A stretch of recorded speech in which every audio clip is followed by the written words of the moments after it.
नमस्कार दोस्तों, जय श्री राधे कृष्ण। श्रीमद् भगवत गीता में कही गई भगवान श्री कृष्ण की बातें आज भी हमारे जीवन में आगे बढ़ते रहने की प्रेरणा देती है।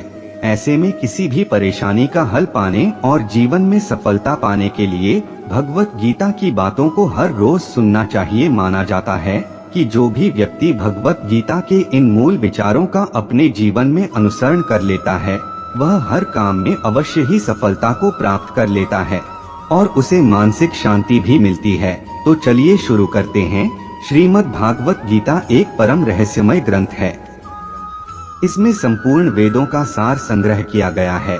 इसका आशय इतना गूढ़ और गंभीर है कि आजीवन निरंतर अभ्यास करते रहने पर भी उसका अंत नहीं आता। भगवान के गुण, प्रभाव, स्वरूप, तत्व, रहस्य और उपासना का तथा कर्म एवं ज्ञान का वर्णन जिस प्रकार भागवत गीता में किया गया है वैसा अन्य ग्रंथों में एक साथ मिलना कठिन है। भागवत गीता एक ऐसा अनुपमेय शास्त्र है जिसका एक भी शब्द सद उपदेश से खाली नहीं। उसका निरादर करना है। गीता सर्व शस्त्रमय है। इसे सारे शास्त्रों का खजाना कहा जाता है। गीता का भली भांति ज्ञान हो जाने पर सभी शास्त्रों का तात्विक ज्ञान अपने आप हो जाता है। गीता को हम भगवान से भी बढ़कर कहे तो कोई अतिशयोक्ति नहीं होगी। भगवान ने स्वयं कहा है, मैं गीता के आश्रय में रहता हूँ, गीता मेरा श्रेष्ठ घर है।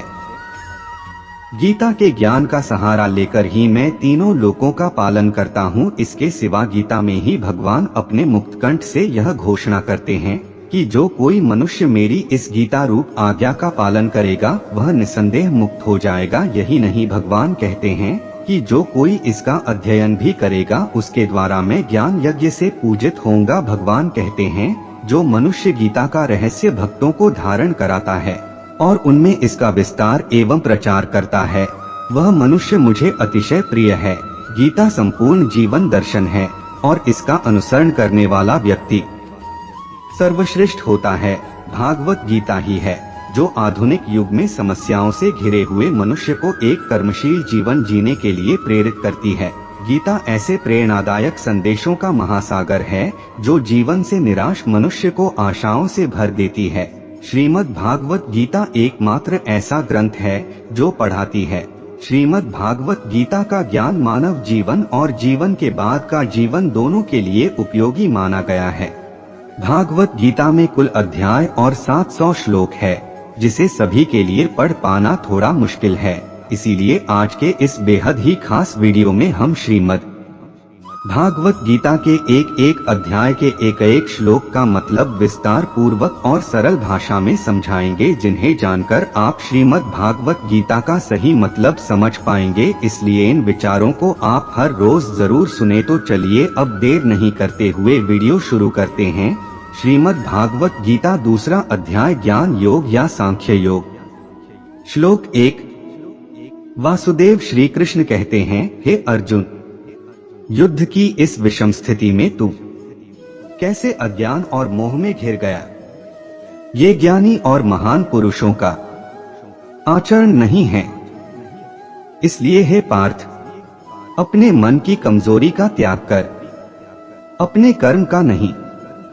जो इंसान अपने कर्म से मुंह मोड़ लेता है उसे केवल अपमान का सामना करना पड़ता है। तू जिन चीजों के लिए शोक कर रहा है वो इसके योग्य है ही नहीं। ज्ञानी जन जिंदा या मरे हुए लोगों के लिए शोक नहीं करते। ये जान ले कि ऐसा कोई काल नहीं था जब मैं नहीं था, तू नहीं था या यहाँ मौजूद लोग नहीं थे, और ना ही कभी ऐसा समय आएगा जब हम सभी नहीं रहेंगे। बदलाव तो इस प्रकृति का नियम है। पंच तत्वों से बना ये शरीर भी एक समान नहीं रहता। समय के साथ इसमें बदलाव होता रहता है और मृत्यु के बाद एक नए शरीर का जन्म होता है। इसलिए धीर पुरुष न शोक करते हैं और ना ही इससे मोहित होते हैं। अर्थ, इस श्लोक में अर्जुन के माध्यम से इंसान के मन की स्थिति को दिखाया गया है कि जब उसका सामना किसी चुनौती या मुश्किल परिस्थिति से होता है तो वो किस तरह घबरा जाता है, किस तरह मोह में आ जाता है और अपना कर्म करने के बजाय उससे भागने की कोशिश करता है। जब तक इंसान सच से अनजान रहेगा तब तक उसके मन में तरह तरह के डर और संशय जन्म लेते रहेंगे।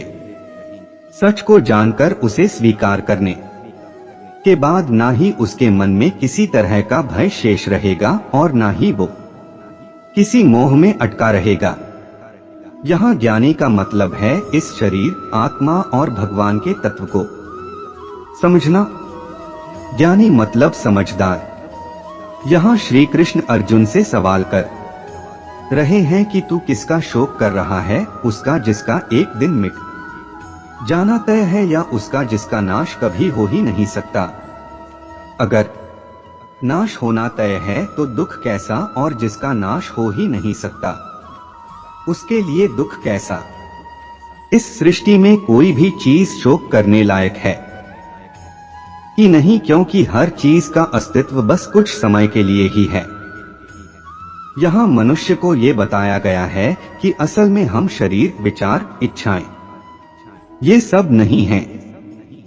यहाँ उस पराभौतिक तत्व का जिक्र किया गया है जिसका कभी नाश नहीं हो सकता, यानी आत्मा। हम तो वो हैं जिसने 5 तत्वों से बने इस शरीर को धारण किया है, उसे ही आत्मा कहते हैं। ये आत्मा पूरी सृष्टि में समाई हुई है, या ये कहा जा सकता है कि उसने अपने अंदर पूरे ब्रह्मांड को समेट रखा है। कहने का मतलब यह है कि आत्मा में ब्रह्मांड नहीं बल्कि ब्रह्मांड और इस पूरे संसार का ज्ञान समाया हुआ रहता है, क्योंकि आत्मा में ही मन, बुद्धि और संस्कार हैं, और यह शरीर इतनी विशाल 5 तत्वों से बनी प्रकृति का ही तो प्रतीक है। इंसान का स्वभाव होता है कि जो चीज, जो लोग उससे जुड़ जाते हैं उसे उनसे लगाव हो जाता है और वो उसे पकड़ कर रख लेता है। इस लगा की हाईएस्ट डिग्री को ही मोह कहा गया है। जब उसे लगता है कि उससे कोई अपना छूट जाएगा तब वो परेशान हो जाता है, दुखी हो जाता है और ये हर समस्या का कारण बनता है। जब इंसान का मन और बुद्धि लगाव में कहीं अटक जाए, सीमित हो जाए, तो उसे मोह कहा जाता है। इंसान को दुख तब होता है जब वो अपनी इंद्रियों द्वारा नजर आने वाली चीजों के मिट जाने के बारे में सोचता है। इंसान को बाहरी चीजों का आभास उसकी इंद्रियों जैसे त्वचा, आंख, नाक, जीभ, कान के माध्यम से होता है। जब ये इंद्रियां बाहरी चीजों के संपर्क में आती हैं तो अलग अलग भावनाओं को जन्म देती हैं, जैसे सुख, दुख, सर्दी, गर्मी, जो पल पल बदलते रहते हैं। इसलिए इंसान को हर भावना को धीरज के साथ सहन करना चाहिए। इस तरह उसके मन की स्थिति में एक संतुलन का विकास होने लगता है। ये भावनाएं सिर्फ हमारे मन की प्रतिक्रिया, रिस्पॉन्स हैं। इनके गुलाम बनने के बजाय इन्हें ऑब्जर्व करना सीखें, रिएक्ट नहीं, बल्कि इसके बारे में सोचना, रिफ्लेक्ट सीखें। जितना ज्यादा इंसान खुद को बॉडी कॉन्शियस वाले मैं और मेरा शब्द के साथ जोड़ेगा, उतना ही वह जीवन में समस्याओं और भ्रमों का सामना करेगा। जबकि यह सत्य ज्ञान की मैं आत्मा, मेरा शरीर समझकर जिस पल वह अपने सोचने का दायरा और नजरिए को बढ़ाता है और हकीकत को समझकर खुद को आत्मा पहचानता है, उसके भ्रम गायब होने लगते हैं। इंसान का शरीर अग्नि, जल, आकाश, वायु और पृथ्वी, इन 5 तत्वों से मिलकर बना है। जब ये 5 तत्व मिलकर एक साथ आ जाते हैं तब एक नए शरीर का निर्माण होता है।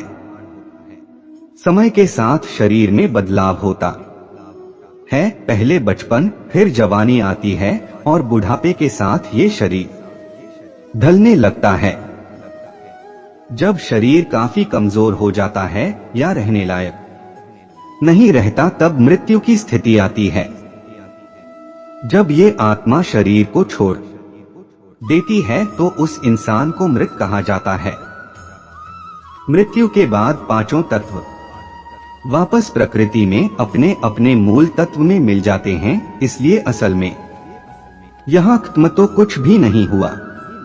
प्रकृति से बना हुआ ये शरीर कभी खत्म नहीं होता, वो बस बिखर जाता है और फिर एक साथ एक नए स्वरूप में वापस आ जाता है। आत्मा कभी मरती नहीं, उसका अस्तित्व सदैव था और सदैव बना रहेगा। जो भी बदलाव होता है वो प्रकृति के स्तर पर होता है, यानी जो भी इस प्रकृति से बना है उसमें बदलाव होता है।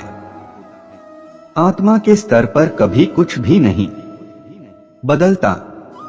आत्मा तो प्रकृति से परे है, इसलिए वो अविनाशी है। तो जिसका नाश ही नहीं हो सकता उसके लिए शोक कैसा। इस सृष्टि में कभी कुछ भी खत्म नहीं होता, बस उसका स्वरूप बदल जाता है। जब हम सच को जानकर उसे स्वीकार कर लेते हैं तो दुख करने का कोई कारण ही नहीं रह जाता। हमें दुख तब होता है जब हम चाहते हैं कि जिसे हम देख रहे हैं वो हमेशा वैसे का वैसा बना रहे, लेकिन ये तो नामुमकिन है, क्योंकि बदलाव ही प्रकृति की प्रवृत्ति है, वो तो होना ही है। ये आत्मा लगातार अनंत समय से चली आ रही है, इसलिए दुख करने का तो कोई सवाल ही नहीं उठाना चाहिए। जो चीज प्रकृति से बनती है वो काल और कालचक्र से बंध जाती है। उसका एक साकार रूप होता है, इसलिए एक ना एक दिन उसका नाश होना भी निश्चित होता है। लेकिन जो निराकार है वो काल से परे हो जाता है, इसलिए आत्मा का कोई कुछ नहीं बिगाड़ सकता। हमारा शरीर, हमारी इच्छाएं लगातार हर दिन बदलती रहती हैं, इसलिए बदलाव तो हर पल हो रहा है, तो दुख किस बात का जब इस बदलाव तो तुम रोक नहीं सकते, बदल नहीं सकते, तो दुख क्यों करते हो। इस सच को समझकर इस नियम को स्वीकार करो। मोह का त्याग करना इसलिए जरूरी है क्योंकि जब मनुष्य मोह में आ जाता है तो उसके सोचने की शक्ति खत्म हो जाती है और वो या तो फैसला लेने की क्षमता खो देता है या गलत कदम उठाता है, जिसका परिणाम बुरा ही होता है। इस श्लोक में ये भी समझाया गया है कि इंसान कमजोर नहीं होता, उसका डर और मोह भ्रम पैदा करता है, कॉन्फ्यूजन क्रिएट करता है, जिस वजह से उसका मन कमजोर पड़ जाता है। ज्ञानी और महान लोग कभी अपने कर्तव्य से पीछे नहीं हटते और एक क्षत्रिय होने के नाते अर्जुन को भी अपने शस्त्र संभाल कर युद्ध लड़ना ही होगा। यहाँ श्री कृष्ण समझाना चाहते हैं कि इंसान को अपना समय और मेहनत उन चीजों पर बर्बाद नहीं करनी चाहिए जो इस दुनिया तक ही सीमित रहती हैं। इसके बजाय हमें उन चीजों पर ध्यान देना चाहिए जो आत्मा के लिए जरूरी है, इस शरीर के लिए नहीं। अगर इस शरीर का जन्म हुआ है तो इसका एक दिन मिट जाना भी तय है, इसलिए किसी चीज से मोह मत करो, बस अपना कर्म पूरी निष्ठा और ईमानदारी से करते जाओ। अगर जीवन के संघर्ष से भागोगे तो कायर के अलावा कुछ नहीं कहलाओगे और जीवन में कभी आगे नहीं बढ़ पाओगे। इस तरह यहाँ साफ बताया गया है कि प्रेम जरूरी है और मोह त्याग देने यानी छोड़ने योग्य है। मोह के कारण ही परिवारों में कलह और संसार में भ्रष्ट आचरण फैलता है। श्लोक 2। श्री कृष्ण कहते हैं, हे कुंती पुत्र, सुख दुख कभी सदा के लिए नहीं रहते, मौसम की तरह ये भी बदलते रहते हैं, इसलिए इससे बेचैन मत हो, क्योंकि जो सुख दुख को समान समझता है वो किसी भी परिस्थिति में व्याकुल नहीं होता, उसके मन में हलचल नहीं होती और असल में वही मुक्ति पाने के योग्य होता है। यही बात भावनाओं पर भी लागू होती है। सत्य और असत्य के फर्क को समझना ही हमें सही फैसले लेने में मदद करता है। सत्य का कभी नाश नहीं हो सकता और असत्य कभी हमेशा के लिए टिका नहीं रह सकता। ये शरीर असत्य है, इसका विनाश होना तो तय है, तो उसकी चिंता कर जो अनंत और शाश्वत है, सत्य है, जिसे आत्मा कहते हैं, जो इस शरीर के अंदर वास करती है। इसलिए तू निर्भय होकर बस अपना कर्म कर। अर्थ यहाँ सत और असत के बीच का कभी समझाया गया है।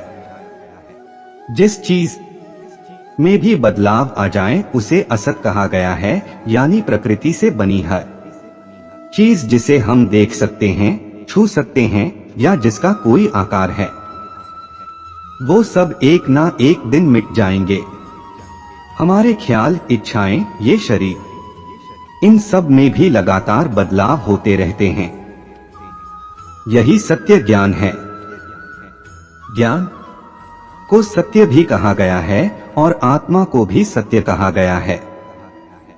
जब आत्मा को इस सत्य का परिचय होता है तब वह अपने सच्चे स्वरूप को अनुभव यानी एक्सपीरियंस करती है और शरीर और इंद्रियों की गुलामी, बंधन से खुद को मुक्त करती है। हम बंधन में तब आते हैं, बेचैन तब होते हैं जब हम इन नाश होने वाली चीजों से लगाव करने लगते हैं। मुक्ति का असली मतलब है सत को जानना, यानी आत्मा के सच्चे स्वरूप को जानना। वो सत जिसका अस्तित्व है, जो निराकार है, जो सब कुछ अपने में समेटे हुए है। उस भाव में टिक जाना कि हम आत्मा हैं और इसका कभी नाश नहीं हो सकता। इसे ही आत्म अनुभूति या सेल्फ रियलाइजेशन कहते हैं। इस अनुभूति के बिना इंसान खुद को शरीर यानी मर जाने वाला ही समझता रहता है और सब कुछ इस शरीर के लिए ही करता रहता है।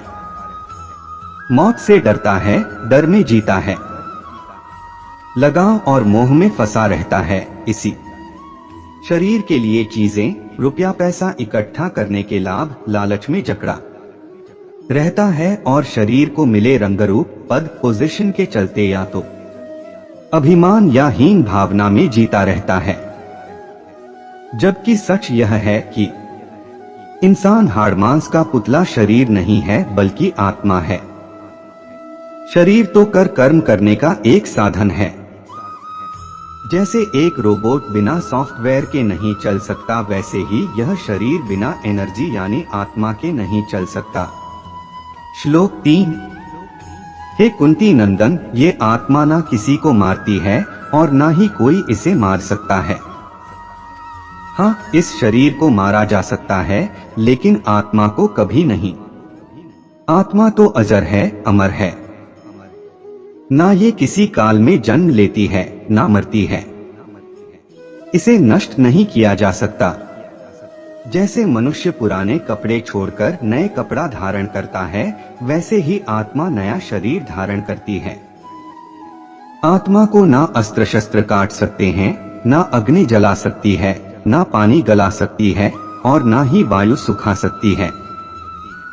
आत्मा को देखा नहीं जा सकता, इसमें कभी बदलाव नहीं होता। आत्मा तो परम शुद्ध है, इसमें कोई विकार भी नहीं होता। अर्थ यहाँ आत्मा के स्वरूप के बारे में बताया गया है। आत्मा काल से परे है क्योंकि इसका निर्माण प्रकृति से नहीं हुआ है, इसलिए इसे नष्ट करना भी संभव नहीं है। नष्ट वो होते हैं जो इस प्रकृति से बनते हैं। कोई चीज नष्ट तब होती है जब उसका कोई साकार रूप होता है, जिसे हम इन इंद्रियों द्वारा देख सकते हैं, लेकिन आत्मा को देखा ही नहीं जा सकता। जो साकार ही नहीं है उसे कोई कैसे मारेगा। आत्मा के माध्यम से ही ये शरीर, इंद्रियां सब चल रहे हैं। जब आत्मा शरीर को छोड़ देती है, वो मृत्यु की अवस्था कहलाती है। ये आत्मा हर एक जीव में मौजूद है, इसलिए हम सभी एक तरह से एक दूसरे से जुड़े हुए हैं। मनुष्य की सबसे बड़ी कमजोरी है मौत का डर, और ये डर उसे आगे बढ़ने नहीं देता। मौत से डरने की नहीं बल्कि उसे समझने की जरूरत है, क्योंकि मौत शरीर को आती है और यह एक अटल सच है, वो तो होना ही है।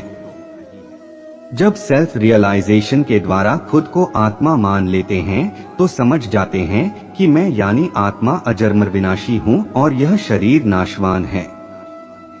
इसका नष्ट होना तो तय है।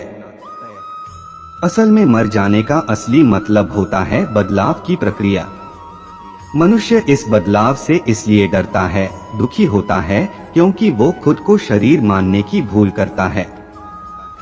इसलिए ये जरूरी है कि मौत से घबराओ मत, इस कभी ना टलने वाले सच को स्वीकार करो, क्योंकि सच को स्वीकार करने से मौत का डर इंसान के मन से निकल जाता है।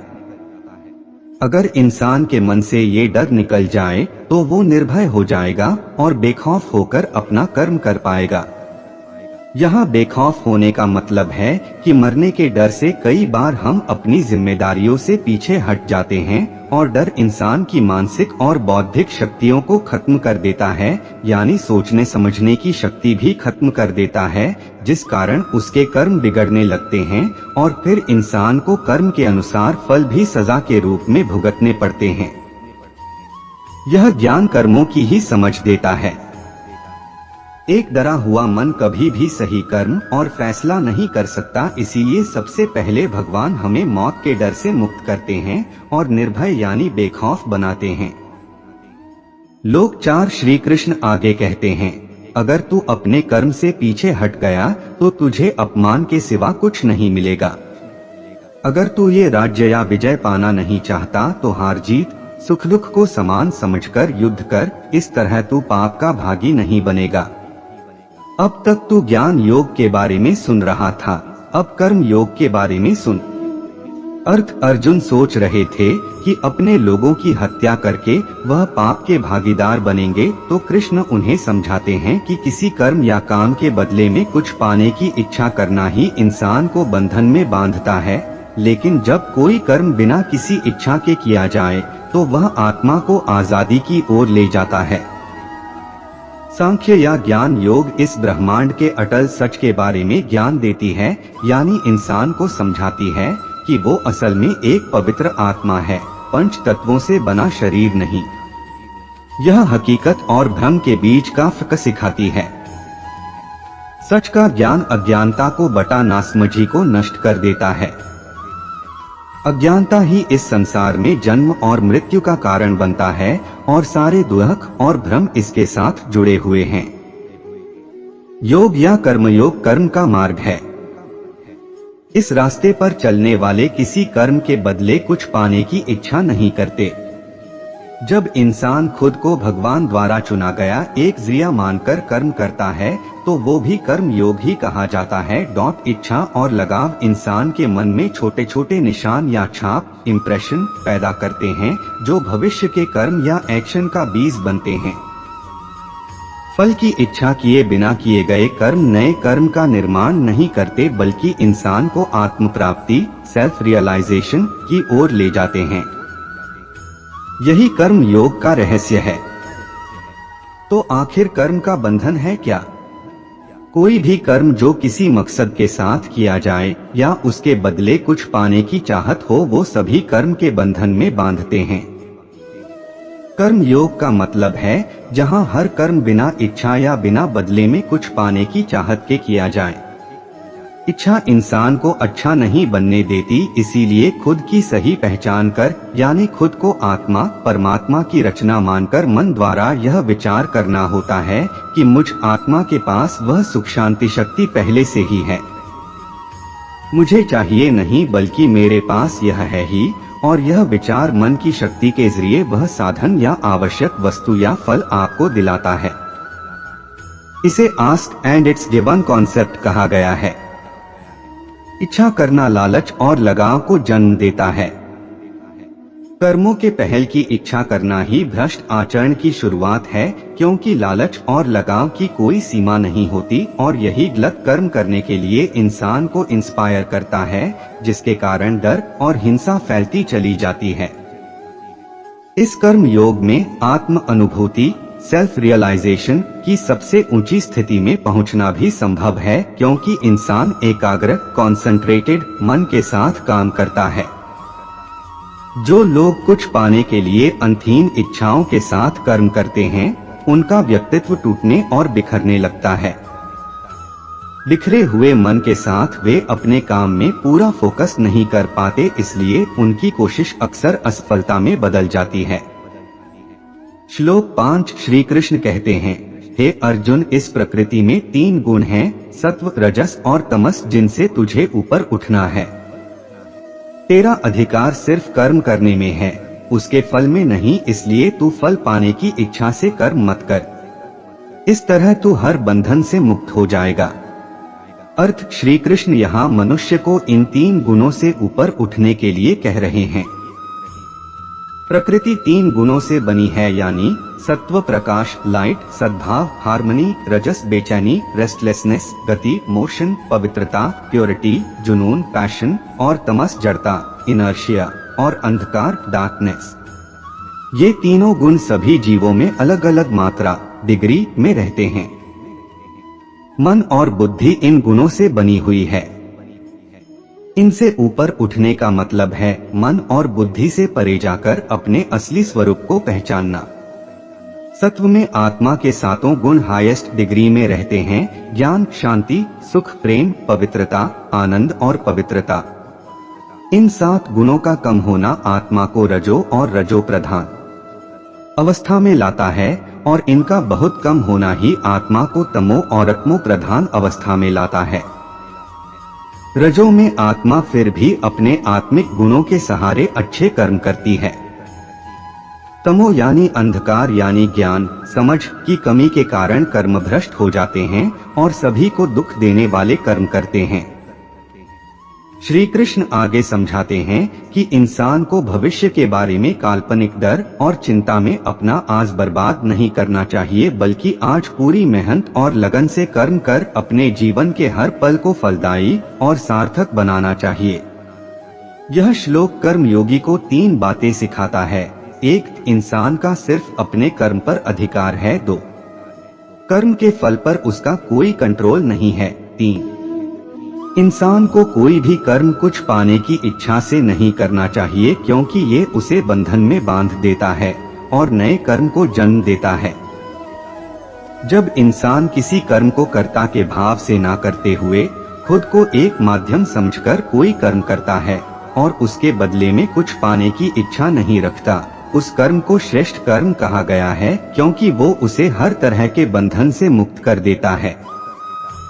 बिना किसी इच्छा से किए गए कर्म करने से इंसान को शांति मिलती है और उसकी वासना कम होने लगती है। उम्मीदों के बंधन से मुक्त होकर उसके लिए मोक्ष के दरवाजे खुल जाते हैं। इस तरह कर्म करने से मनुष्य जन्म जन्मांतर के जन्म और मरण के चक्र से मुक्त हो जाता है। योग का मतलब है मन की वो खास स्थिति जिसमें जीवन के सभी उतार चढ़ाव में मन समान बना रहता है। ऐसे कर्म करने के दौरान वो खुद को भूल जाता है और सफलता या विफलता की चिंता या परवाह नहीं करता। इसी संतुलन को योग कहा गया है। ऐसी अवस्था में दुनिया में रहते हुए भी वह खुद को दुनिया के माया जाल से अलग रख पाता है और पुण्य और पाप से अछूता रहता है। पुण्य और पाप इंसान को तब लगता है जब वह खुद को शरीर समझता है। अगर वह खुद को इस पहचान से अलग कर दे तो पुण्य और पाप का उस पर कोई प्रभाव नहीं होगा और इस तरह जो कर्म पहले हमें बंधन में बांध रहे थे वही अब मुक्ति का साधन बन जाते हैं। कहने का मतलब यह है कि एक बार खुद को आत्मा समझने के बाद आत्मा से पाप कर्म होना बंद हो जाते हैं, क्योंकि मैं भी आत्मा तू भी आत्मा यानी एक ही परमात्मा की रचना। तब एक आत्मा दूसरी आत्मा को दुख कैसे दे सकती है, इसीलिए वह इच्छाएं ना रखकर अच्छे कर्म करने लगती है और इस तरह पुण्य कमाने लगती है। आत्मा को ही पुण्यात्मा या पाप आत्मा कहा जाता है, कभी भी पाप शरीर या पुण्य शरीर नहीं कहा जाता। आत्मा जब खुद को एक निमित्त मानकर कर्म करती है तभी वह कर्म बंधन से मुक्त होती है। मैं कर रहा हूँ इस भाव से किया गया कर्म आत्मा को कर्म बंधन में बांधता ही है। श्लोक 6 हे पार्थ, जब मनुष्य मन की सभी इच्छाओं और विकारों को पूरी तरह से त्याग देता है तो उसे खुद को खोजने में यानी आत्म खोज में संतुष्टि मिल जाती है। उस स्थिति को स्थित प्रज्ञ कहते हैं। वो जिसका मन विपरीत स्थिति में हिलता नहीं, वो जो सुखों के पीछे भागता नहीं, जो आसक्ति, डर और क्रोध से मुक्त है, ऐसे मनुष्य को स्थिर बुद्धि वाला कहा जाता है। अर्थ, इस दुनिया में दुख और प्रतिकूल परिस्थितियों का कोई अंत नहीं है। जो मनुष्य सुख और दुख की परिस्थिति में समानता बनाए रखे उसे स्थिर बुद्धि कहा गया है। जो इंसान दुख में या खुशी में अविचलित रहता है, अनासक्त, निडर और बिना क्रोध के बना रहता है, उसे स्थिर बुद्धि कहा गया है। स्थितप्रज्ञ दो शब्द स्थित और प्रज्ञा से जुड़कर बना है। प्रज्ञा का मतलब है समझदार, बुद्धिमान, सच को जानने वाला। स्थित का मतलब है जो दृढ़ता से खड़ा है। इन दोनों शब्दों को मिलाकर अर्थ होता है वह व्यक्ति जो अपने वचन या समझौते के प्रति दृढ़ता के साथ खड़ा रहे या वफादार हो। एक ऐसा आदमी जो निर्णय में दृढ़ है, जो किसी भी भ्रम से मुक्त है। एक आदमी जो दृढ़ निश्चयी है, स्थिर है। हमारी इंद्रियों पर बाहरी दुनिया की चीजों का असर होता है जो हमारे मन तक जाती हैं। मन का स्वभाव होता है ऐसी सांसारिक चीजों के पीछे भागना। अपने मन को इन इंद्रियों के जाल से बचाना और खुद पर फोकस करना ही हमें जीवन की बेचैन करने वाली परिस्थितियों से आजाद कर सकता है। अगर मन को इन दो पहलुओं में ट्रेन किया जाए, ए, आत्मनियंत्रण, सेल्फ कंट्रोल में रहना, और बी, किसी भी वस्तु के साथ न तो लगाव करना और न ही उसके प्रति घृणा रखना, इस तरह उनके प्रति खिंचाव और आकर्षण को कंट्रोल में रखा जा सकता है। मन की यह स्थिति जिसमें किसी चीज या भावना के कारण कम हलचल हो उसे शांति या प्रसाद कहा जाता है। आसक्ति या अटैचमेंट या लगाव वह स्थिति है जब कोई इंसान खुद को एक माध्यम के रूप में नहीं बल्कि कर्म को करने वाले के रूप में मानता है, यानी खुद को कर्ता मान लेता है, और तब उसमें उस कर्म के फल को पाने की इच्छा जागने लगती है जो उसे बंधन में बांधने का कारण बनती है। जब कोई इंसान किसी चीज के बारे में बार बार सोचता है तो उसके लिए लगाव पैदा होता है, जिससे इच्छा का जन्म होता है। अगर वो इच्छा पूरी ना हो तो उससे क्रोध पैदा होता है, क्रोध से भ्रम होता है, भ्रम से दिमाग पर असर होता है, जिससे बुद्धि का नाश होने लगता है जो इंसान को उसकी बर्बादी की ओर ले जाती है। लेकिन आत्मनियंत्रण इंसान को संयम के साथ हर खिंचाव और आकर्षण से मुक्त कर शांति देता है। जो मन लगातार संसार की चीजों के बारे में सोचता है और उसी की खोज में आगे बढ़ता है, उसके सही गलत को समझने की शक्ति नष्ट हो जाती है। जिस तरह महासागर उसमें मिलने वाली छोटी छोटी धाराओं से प्रभावित नहीं होता, उसी तरह अपने असली स्वरूप को पहचान लेने वाला इंसान किसी परिस्थिति या सांसारिक खिंचाव द्वारा जन्मी इच्छाओं से परेशान नहीं होता। जो बाहर खुशी को ढूंढता है उसे कभी शांति नहीं मिल सकती। इसलिए अगर शांति अनुभव करना चाहते हो तो अपने अंदर झांको और उस परम तत्व के सच को पहचानो। हर इच्छा का त्याग करना और अपने असली स्वरूप में टिके रहना ब्रह्म की स्थिति है। अगर कोई इस अवस्था को पकड़ लेता है तो वह फिर कभी किसी भ्रम में नहीं पड़ता, वो फिर कभी बहक नहीं सकता, क्योंकि आत्म भाव में टिक जाना उसे खुशी की सबसे ऊंची अवस्था का अनुभव करा देता है। कारण कि आत्मा खुद को भूली हुई थी और अपनी ओरिजिनलिटी को फील करके आत्मा अपने सातों गुणों ज्ञान, सुख, शांति, प्रेम, पवित्रता, आनंद और शक्ति को अनुभव करती है। और यही तो जन्म जन्मतार प्रार्थनाओं में परमात्मा से मांगा था। महाभारत में पांडवों की जीत आत्म शुद्धि को दिखाती है। इसी तरह हर रोज के कामकाजी जीवन में अगर कोई सही कदम या एक्शन लेना शुरू कर देता है तो उसकी कोशिशों से अंत में उसे आत्मा और जीवन के अंतिम मकसद का एहसास हो जाता है। अध्याय 2 का सार है। भगवान कृष्ण ने हमें अर्जुन के माध्यम से आत्मा और शरीर के बीच का अंतर सिखाया। हम शरीर, इच्छाएं नहीं बल्कि आत्मा हैं। वो आत्मा जो अजन्मा और अविनाशी है। आत्मा पूरे ब्रह्मांड में समाई हुई है और हर जीव के अंदर वास करती है, इसलिए हम सभी एक दूसरे के साथ जुड़े हुए हैं।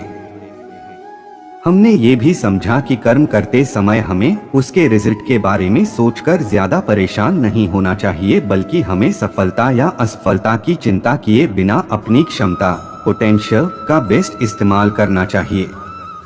इसके साथ साथ हमें अपनी असफलताओं से सीखना चाहिए और अपनी असफलताओं से निराश या हारे बिना लगातार आगे बढ़ते रहना चाहिए।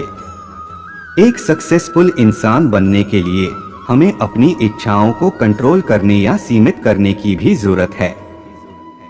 आप जो भी कर रहे हैं उसमें अपना पूरा दिमाग लगाएं। आपका पूरा फोकस अपने गोल पर होना चाहिए। आप जो भी काम करते हैं उसे पूरे कंसंट्रेशन और मन से करें। यह गीता के कर्मयोग का मुख्य विषय और आपके द्वारा किए गए काम में सफलता पाने का रहस्य भी। एक सार्थक जीवन जीने का रहस्य है हमेशा एक्टिव बने रहना और अपने निजी मतलब या परिणामों के बारे में सोचे बिना अपना बेस्ट परफॉर्म करना। रिजल्ट की चिंता किए बिना ईमानदारी से कर्म किए जाने चाहिए। एक्शन के रिजल्ट अच्छे तब होंगे जब हम एक्शन में पूरा ध्यान और एनर्जी डालते हैं और रिजल्ट के बारे में सोचकर खुद को परेशान या बेचैन नहीं होने देते, क्योंकि रिजल्ट तो आपके द्वारा एक्शन में लगाई गई एनर्जी पर डिपेंड करेगा। इसका मतलब यह नहीं है कि हमें रिजल्ट की परवाह नहीं करनी चाहिए, लेकिन हमें हर समय सिर्फ पॉजिटिव रिजल्ट की उम्मीद भी नहीं करनी चाहिए, बल्कि सक्सेस और फेलियर दोनों को स्वीकार करना चाहिए और हार माने बिना अपनी गलतियों से सीखकर दोबारा कोशिश करनी चाहिए। अगर आप लगातार अपनी पढ़ाई के रिजल्ट के बारे में चिंता करते रहेंगे तो आप फेलियर के डर से अपना मन और फोकस नहीं लगा पाएंगे। हमने ये भी जाना कि हमारे एक्शन पर हमारा पूरा कंट्रोल होता है, लेकिन उसके रिजल्ट पर हमारा कोई कंट्रोल नहीं है। खुद में सेल्फ कंट्रोल का गुण भी जगाना बहुत जरूरी है, क्योंकि जब हमारी इच्छा पूरी नहीं होती तो हमें गुस्सा आता है और गुस्सा सही कदम या फैसला लेने में सबसे बड़ी बाधा बनती है। इसलिए गुस्से को कंट्रोल करने का सबसे अच्छा तरीका है हमारी इच्छाओं को कंट्रोल करना या सीमित करना। इस बात को समझें कि हमें बहुत सी चीजें नहीं चाहिए, क्योंकि ये इच्छाएं मन में शुरू होती हैं और इसका कोई अंत नहीं है।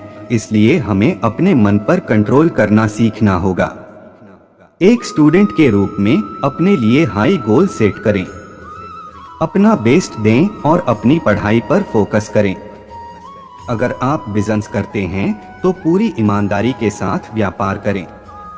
अगर आप जॉब करते हैं तो कुछ पाने की इच्छा करने से पहले ये भावना रखें कि आप उस कंपनी के लिए क्या क्या कर सकते हैं। अपने परिवार और अपनों के प्रति अपनी हर जिम्मेदारी को बखूबी निभाएं, लेकिन उनके प्रेम में धृतराष्ट्र की तरह अंधे ना बने कि आप सही और गलत के बीच का अंतर भूलकर गलत कदम उठाने से भी ना चुकें। आशा करता हूँ कि आपने इस वीडियो से बहुत कुछ सीखा होगा। वीडियो को लाइक करके कमेंट में जय श्री राधे कृष्णा लिखना ना भूलें और ऐसे ही ज्ञानवर्धक वीडियोस पाने के लिए हमारे चैनल को सब्सक्राइब करके घंटी जरूर बजा दें। भगवान श्री कृष्ण आपको हमेशा प्रसन्न रखें। जय श्री राधे कृष्णा।